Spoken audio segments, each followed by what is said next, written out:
Hey everybody, Lawrence here with Dirty Basement Terrain, coming at you with another review. Now, before I even start, I want to be full disclosure, these items were sent to me for free from Dungeons by Hand. That was the only thing. No money is being exchanged, nothing like that. I'm not being paid for my opinion. Matter of fact, when the suggestion of me checking these things out came up, I said, good or bad, I'm going to be giving my honest opinion. And he still sent me the stuff. So, now, let's get on with it. I have never used jigs before. I've been crafting forever. I've had my Proxon for a couple years now. I've used other brands of hot wire tables, but I've never used a jig before. I have used plenty of templates, but never a jig. So in this one, we're going to be using shingle tile jigs. I have always cut my shingles individually. Um, it can be tedious doing it that way, but I've been doing it enough that I've actually gotten the process down pretty decently. But I saw these and I was like, I want to try these to see if they can speed the process up or do look better or look worse. I don't know yet. Like I said, I have never used jigs before. So come with me, see what they are, how well they are, and let's get to it. Okay, now they do arrive unassembled. Assembly is pretty simple. You just have to make sure you match up the proper patterns to each other. The top and bottoms of each one has a different pattern, so just make sure you match them up. I'm using some wood glue here. I'm gonna brush onto the tabs where it makes connection to the actual template or jig itself, and I'm just gonna and you see slot the tab into that, and it's a simple process. I'm just using the wood glue so I don't have to ever worry about it coming apart. And again, I'm doing the same thing, wood glue in the spots where it's going to make contact, and then slot it in. Again, simple, easy, common sense.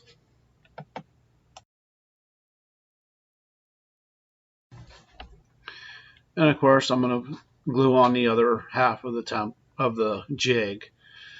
I said just make sure you get the right patterns on the top and bottom, matching each side. It's a pretty simple process with these. He was smart enough to burn in 6A and 6A on both parts. One faces inside, one faces out. And as long as you make sure to match up the patterns from the top and the bottom on each side, you'll be fine. And make sure it's squared up. And if you notice, I have a little cutting mat underneath my parchment paper there. I'm actually going to use that to make the lines on that to make sure it's kind of squared up before I actually just set it down and leave it alone to dry. Not difficult, pretty easy.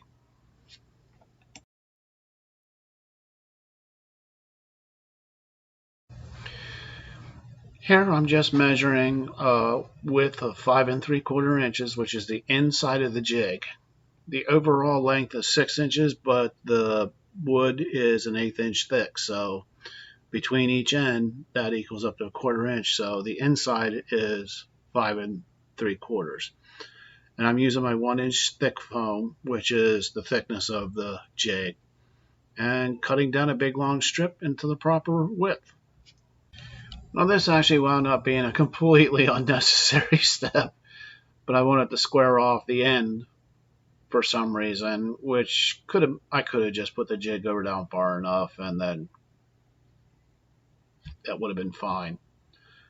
I don't know why I did this, but check the jig and make sure it actually fits. A little tight, but it works.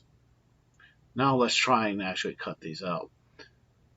I actually matched the foam flat to the jig itself, and it's cutting fairly well. So, I mean, I'm having a little difficulty because, like I said, this is my first time using a jig, but it's working, and now I just got to peel away all the excess pieces, and there we go.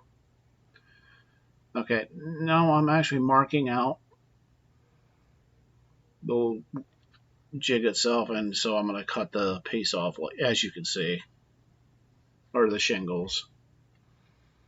This actually, I figured out a better way to do it later on, which I'll show you. And now I'm actually cutting more out. It's just, with this, I'm just cutting some out, move the jig down, cutting some out, move the jig down, and cutting some out, move the jig down.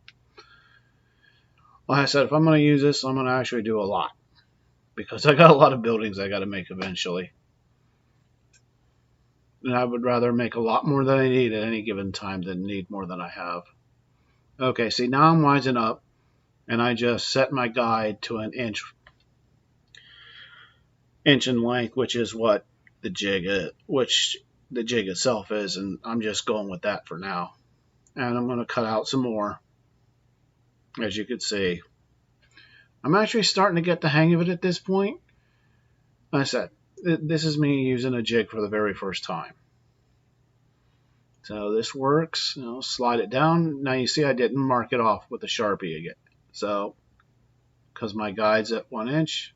So here I'm setting my guide as thin as I feel comfortable of getting these guides, and I'm using a stiff bristle brush to add some texture to the shingles, because right now they're pretty flat, and I want to go for a wood grain look, so I'm going to brush it each time in between shaving it. I'm shaving it down to around somewhere between a 32nd and a 16th of an inch. Pretty thin.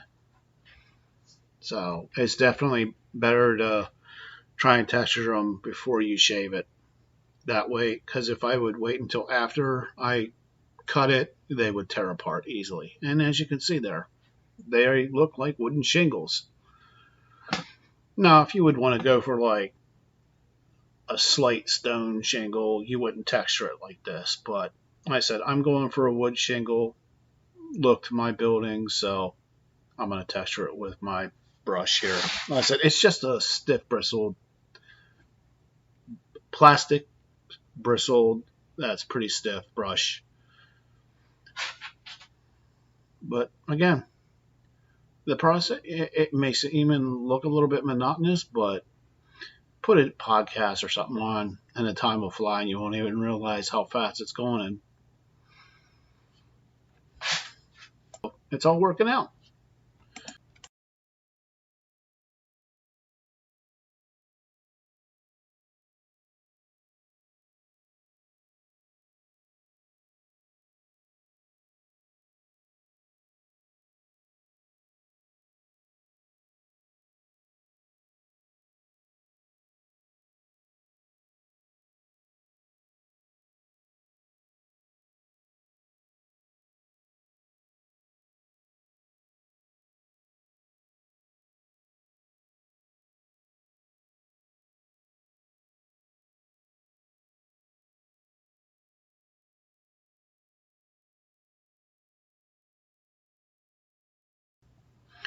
Partway through it, I thought, I want the ends of the shingles to have a little bit of extra texture to it, little tiny dents and divots there.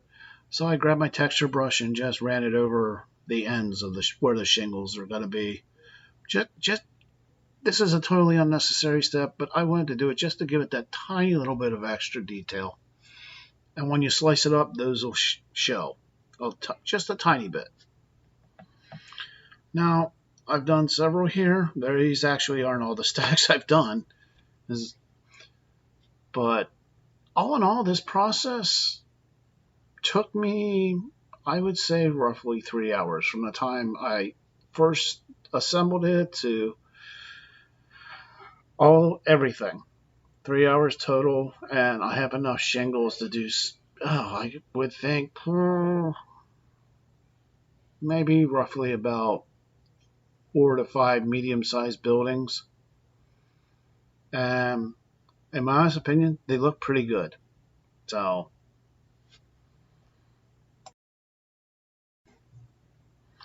well, with a little bit of effort, I got a lot of shingles. So, I like them. Okay, everybody. Well, to summarize everything up, my honest opinion of these, from what I've done so far, I mean, this is only a small amount of the tiles I've done, or the shingles I've done. I've got stacks of them behind the camera. So once I got it down and figured out, because like I said at the beginning of the video, I've never used jigs before. I was cranking them out pretty fast, and you didn't see all the ones I cut on camera. I mean, I've got 1, 2, 3, 4, 5, 6, 7, 8, 9 stacks of shingles. That should cover quite a few buildings, and I'm overall. I mean, at first, like I said, being that it's the first time I've ever used jigs, I had a little. It was a little troubling for me, but once I got it down, I mean, they went pretty smooth. I'll tell you what, the overall construction is good. I cannot complain about the quality at all. I mean, Shingle 6A and B, on his page on Etsy, it's like $12 for these two, and you essentially get 4 templates. You know, this one, this one, this one, and this one, depending on which side. So you're getting 4. And if you really want to stretch it, when you're slicing them down, depending on which side you slice, you could do a mirror image of each one. So it's 4/8 if you really want to stretch it out. So for $12, value-wise, yeah, it's there. It's really good. I will definitely be using these quite a bit because I have a lot of buildings planned in my future because I need buildings. So this will definitely speed up the process of doing a lot of the buildings I plan. So I like them. Take that as you want, but these are actually really decently built. I like them, and they're easy to use. Like I said, at first, I've never used jigs before, so I had a little trouble at first, but now that I've gotten the feel for it, yeah, they are absolutely. I would have paid $12, easy, no, without a second thought. So, getting a thumbs up. That's about as simple as I could put it. It's definitely worth it. So, I hope you guys found this helpful.